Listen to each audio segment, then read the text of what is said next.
Welcome back, everyone. Thank you again for joining the Sea Summit. I'd like to introduce our third speaker, Kate Masury. She is the Program Director for Eating with the Ecosystem, which promotes a place-based approach to sustaining New England's wild seafood. Eating with the Ecosystem is committed to pioneering a unique solution to the challenges of sustaining wild-caught fisheries. They envision a local seafood marketing system that mirrors ecosystem dynamics, supports and engages community-based fishermen, and creates system resilience through positive feedback loops between the people who eat seafood and the ecosystems that produce it. So by introducing new mental models for food system planning and new avenues for consumer engagement, they work to replace a piecemeal and reductionist view of sustainability with a systems-based, place-bound template for sustainability that serves the long-term benefit of the New England region's people and ecosystems. A lifelong seafood lover, Masury's enthusiasm for the marine environment stemmed from her upbringing on the coast of Maine. She earned a Bachelor's of Arts in Environmental Studies from the College of Holy Cross before spending 5 years in the nonprofit world, teaching marine science to students of all ages on both the East and West Coast. She then decided to pursue a career that combined her passions for marine science with her love for seafood and returned to school to receive her Master's of Advanced Studies in Marine Biodiversity and Conservation from Scripps Institute of Oceanography, where she focused on sustainable seafood and fisheries. So with that, welcome, Kate, and we get ready for our third speaker. Thanks, Kirby. Can you guys hear me okay? Yes. Okay, great. And I think I now have controlled the screen, so I should be able to move through the slides. So I'm excited to talk to everyone and follow Briana and Barton. They're big shoes to follow, and I'm kind of honored to be speaking alongside them and all the other panelists that you guys have this afternoon. Let's see. All right. There we go.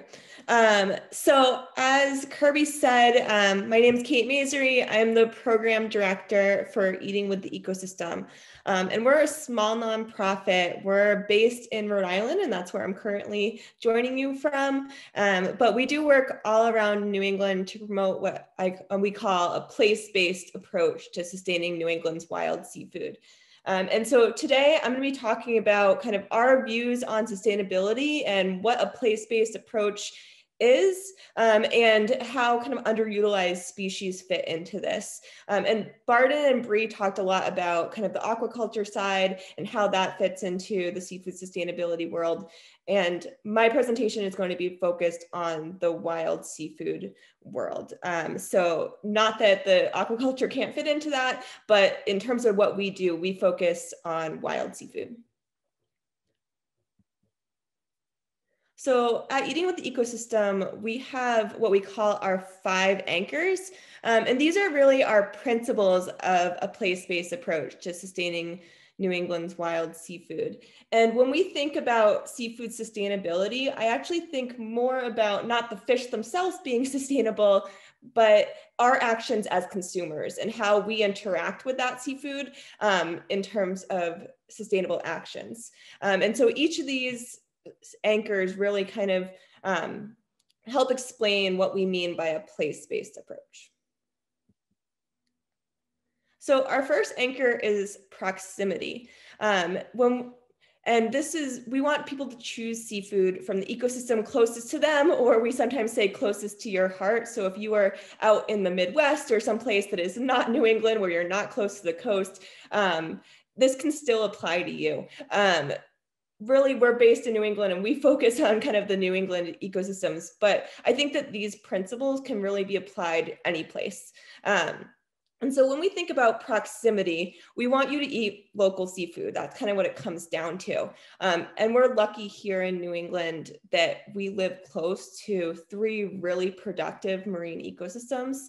Briana talked a little bit about the Gulf of Maine and with its deep kind of water and rocky hard bottom and how it supports things like kelp along with lobsters and some of our groundfish species.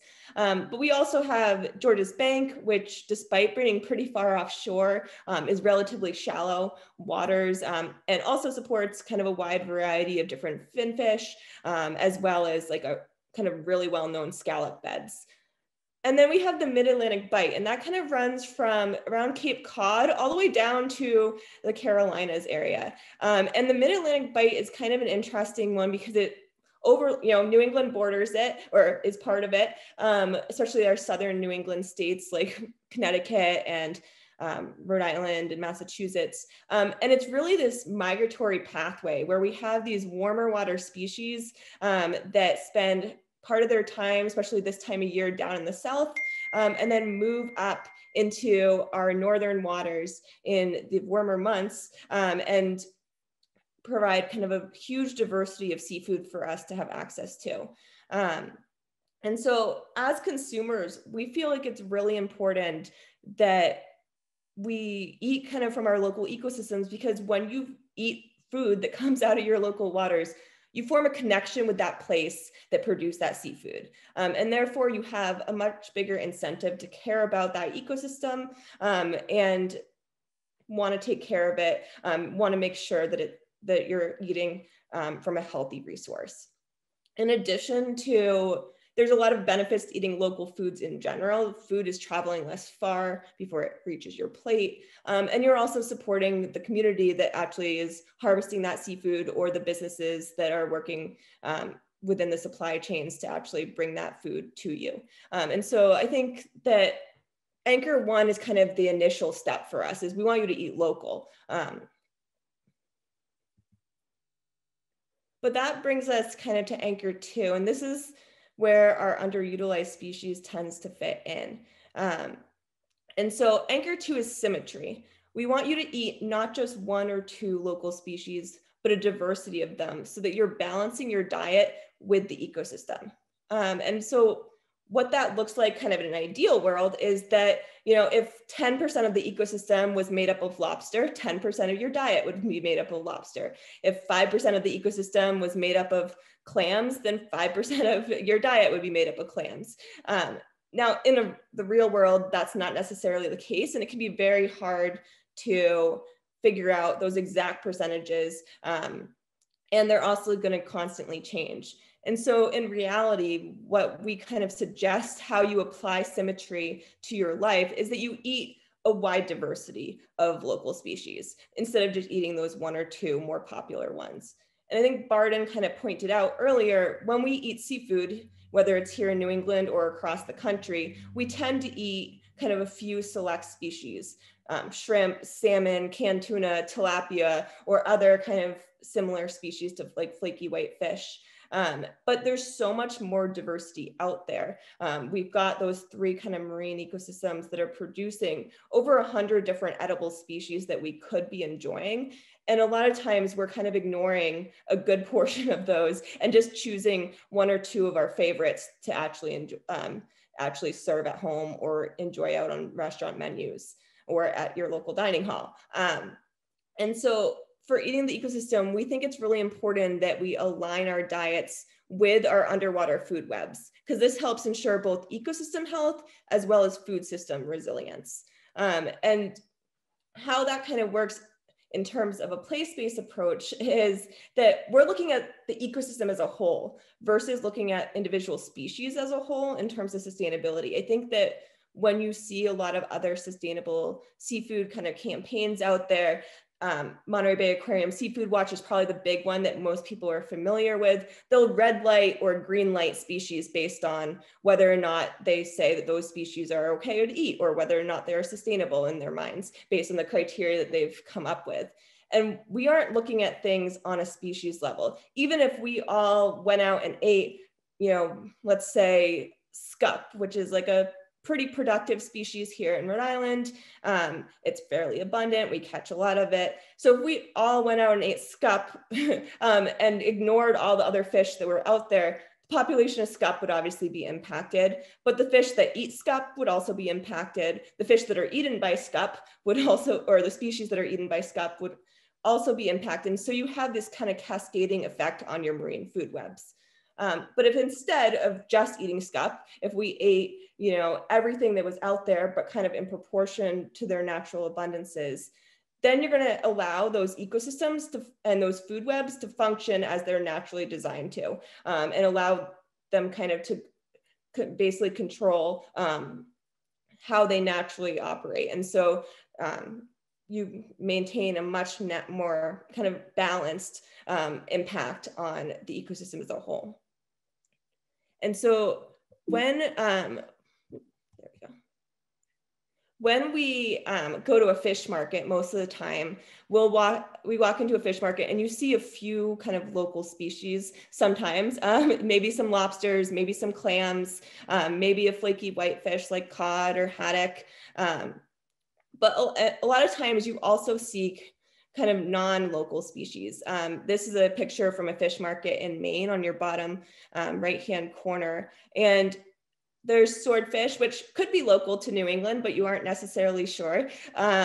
There's Icelandic cod, so not even the local fish that we have here. There's some tuna, there's some Icelandic haddock, and there's some Arctic char, which, you know, you could, I think over next to it was also salmon. So these are the species that a lot of times when you walk into a fish market, you see most frequently. And we actually did a citizen science project a couple of years ago, actually back in 2017, which seems like a long time ago now, where we had 86 citizen scientists from all around New England. And their job was to seek out local seafood in the marketplace and help us collect information and data on the availability of our local species. And so every week I would assign them a fish list of 4 randomly generated fish. And they'd have to go visit up to 3 fish markets each week and record whether or not their fish were available. And then they'd basically, if they found one or more of their fish, they'd choose which one they wanted to buy, and they'd take it home and record their experience both cooking and eating the fish. And what we found from the project was that a few kind of select species, so about 5 of the 52 species that we included on the list were found really frequently. So those were lobster and sea scallops and cod and haddock and softshell clams of local species. So those were really easy to find in the marketplace for New England consumers. And if we think about, you know, kind of these quintessential New England seafood, or those are the species that kind of come to mind. And that's fine. Lobsters are abundant. They're delicious. They're my favorite food. I'm happy that I'm easily able to find those in the marketplace.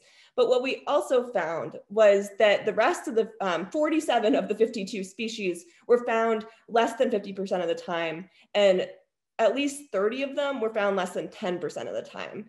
And some of those species that were found less than 10% of the time actually happen to be some of our species that are most productive, most abundant in our local ecosystems. And so what that tells us kind of is that if we want to eat in balance with the ecosystem, if we want to practice symmetry, then we need to have these species be also available alongside these more popular ones to our consumers on our menus, in our fish markets, in our dining halls.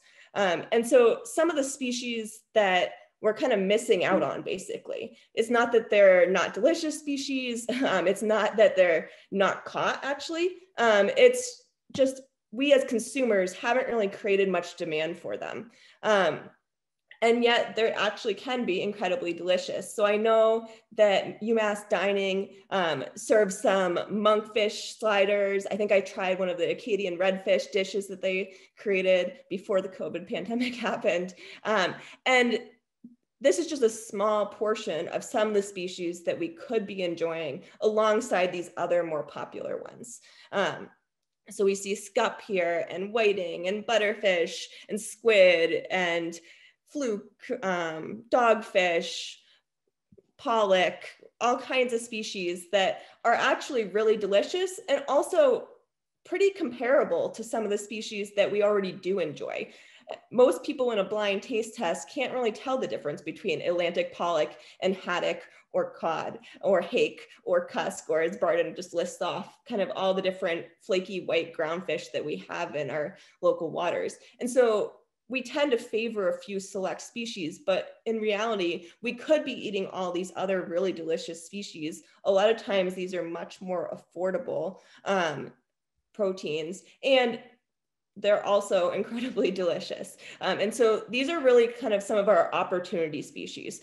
I don't necessarily talk about them quite as underutilized sometimes because they actually are being consumed, just not by us as like white Americans, pretty much. A lot of times if you go to an Asian supermarket or a Portuguese fish market, or some of these kind of markets that cater towards different communities and different kind of cultural backgrounds, you actually see a lot more of these types of fish or shellfish.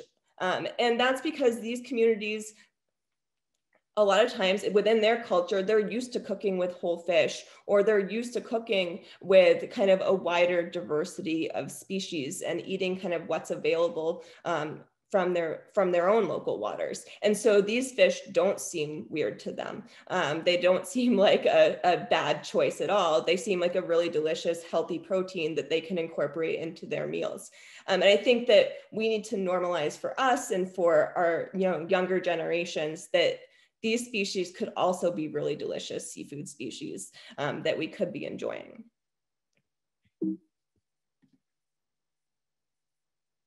So our next anchor is adaptability. And this anchor relates to kind of, again, our behavior as consumers. Our ecosystems are constantly changing. We don't have static, the ecosystems change, they're not static. And so as what's in the ecosystem changes, we need to, as consumers, also adapt our diets to change along with the ecosystem. So this could be seasonal changes. So in the winter, we have a different composition of species than we do in the summer here in New England. Some species stick around year round, others don't. And so that means there's a different selection of species that can end up on our menus or on our plates. But there can also be longer term changes, like climate related ones. And in this picture, that's a black sea bass being caught. That's kind of, I think, a quintessential climate winter species, at least in this area, that has really, its populations used to be centered off around North Carolina. And if you look at kind of where the quota is for the fishery, that's still where the majority of the catches landed. And yet the population has really shifted up to around Massachusetts, Rhode Island area because of warmer water temperatures. And so you're seeing a lot more black sea bass up here, which means that as consumers in an ideal world, if we were going along with those, what we're seeing happening in the ecosystem is that we should be eating more black sea bass here than we previously did. And you'll also, and that is for a number of reasons. One, black sea bass is actually a really aggressive predator. They eat things like juveniles, lobsters and crabs and things like that. And so if we do want to help kind of some of our favorite, more well-known species, then you can eat some black sea bass. But also, like, they're they're tasty, they're really delicious fish. They're actually incredibly high value fish. And so you're helping, your fishing community at the same time be able to catch and sell the species that are now available to them. Our next anchor is connectivity. And this anchor actually has nothing to do with your choices at the seafood counter and everything to do with the habitats that produce our seafood. And so we think that in order to be a sustainable consumer, you have to take care of those habitats. And so we sometimes refer to this one as nurturing positive feedback loops between seafood eaters and seafood habitats.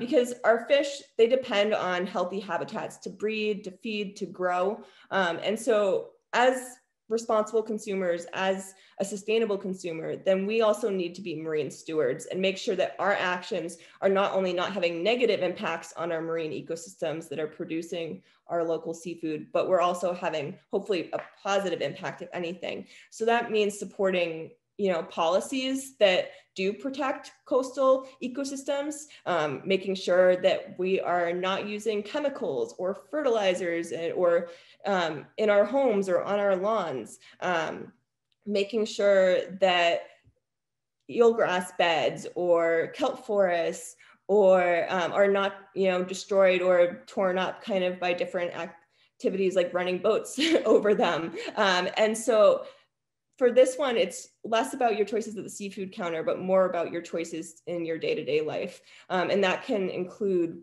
reducing your carbon emissions or things like that, that do impact our marine species, which we see through, warming ocean temperatures and ocean acidification and things like that.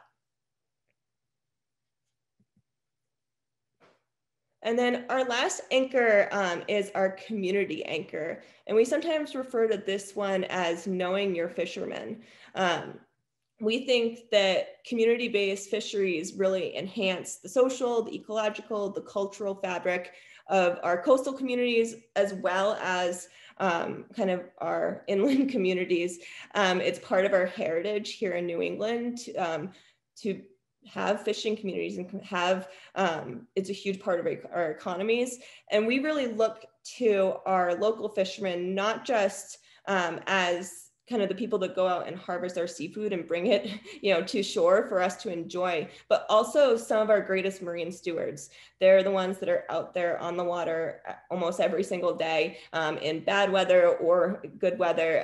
And they see the changes that happen in our ecosystems a lot quicker than most of us. And they're just really great sources of information. They understand those ecosystems where they fish incredibly well. They have great respect for the species as a whole. And so when we purchase local seafood, that's who we're supporting, is we're supporting those fishermen who are helping to kind of ensure that we do have future generations of healthy fish and stuff for us to continue to enjoy down the line. I think a lot of times our fishing communities get bad raps for overfishing or things like that. And it's not to say that that hasn't happened. That's not to say that there aren't bad actors, but the majority are incredibly good actors who really do care about the resource. I mean, I think that engaging with them and making sure that we're supporting those fishermen who do really care and are working to protect the resource for future generations and collaborating on research and things like that is an important part of being a sustainable consumer. And community goes beyond just supporting your local fishermen. You're supporting those shoreside businesses, whether it's fuel for the boats or ice to keep the fish cold and fresh, or the dealers who are then selling to the local restaurants, the restaurants themselves, and all of those kind of businesses that are part of that supply chain. And these are just a few of the fisheries that we have, wild-caught fisheries that we have here in New England. These are all pictures actually from Rhode Island boats, but there's dragging, which I think, is at least in southern New England, is one of our biggest fisheries. That's where we catch a lot of different variety of species, from squid to whiting to groundfish. And there's been a lot of improvements in it that have helped kind of increase the sustainability of the different fisheries. They've had a lot of net technology improvements and gear technology improvements that they're continuing to work on to help kind of promote sustainability in the long term for those fisheries. We also that's a scallop boat with a small scallop dredge. There's a cohog boat up in this top corner. And then a lobster/crab boat down here. And then in the middle, kind of down at the bottom here, is one of kind of a unique fishery called, we call it a fish trap here in Rhode Island, but sometimes they call it a weir, which is basically this net that's kind of built in the water. It's temporary, and it's almost like a maze for the fish. There's kind of basically these different series of nets, and the fish are funneled in naturally just from following the currents. And the way that the fishermen harvest them is they go out with this big boat, they drag these smaller boats kind of behind it, and then they pull the net up from the bottom, and they're able to scoop out basically all the fish they want live, anything that they don't want to harvest. So whether it doesn't meet their quota, or it's just not a species that is targeted, they can kind of return it back to the water. And then they bring all their catch in those small boats. So that's just one kind of unique fishery that we have here in New England that I think is pretty cool. And I know I'm pretty much out of time, so I guess we'll go for questions if that's all right, Kirby. Yes, that's great. So we have a question for you. What's the role of certifications? How are they helpful or not to fishers, buyers, and consumers?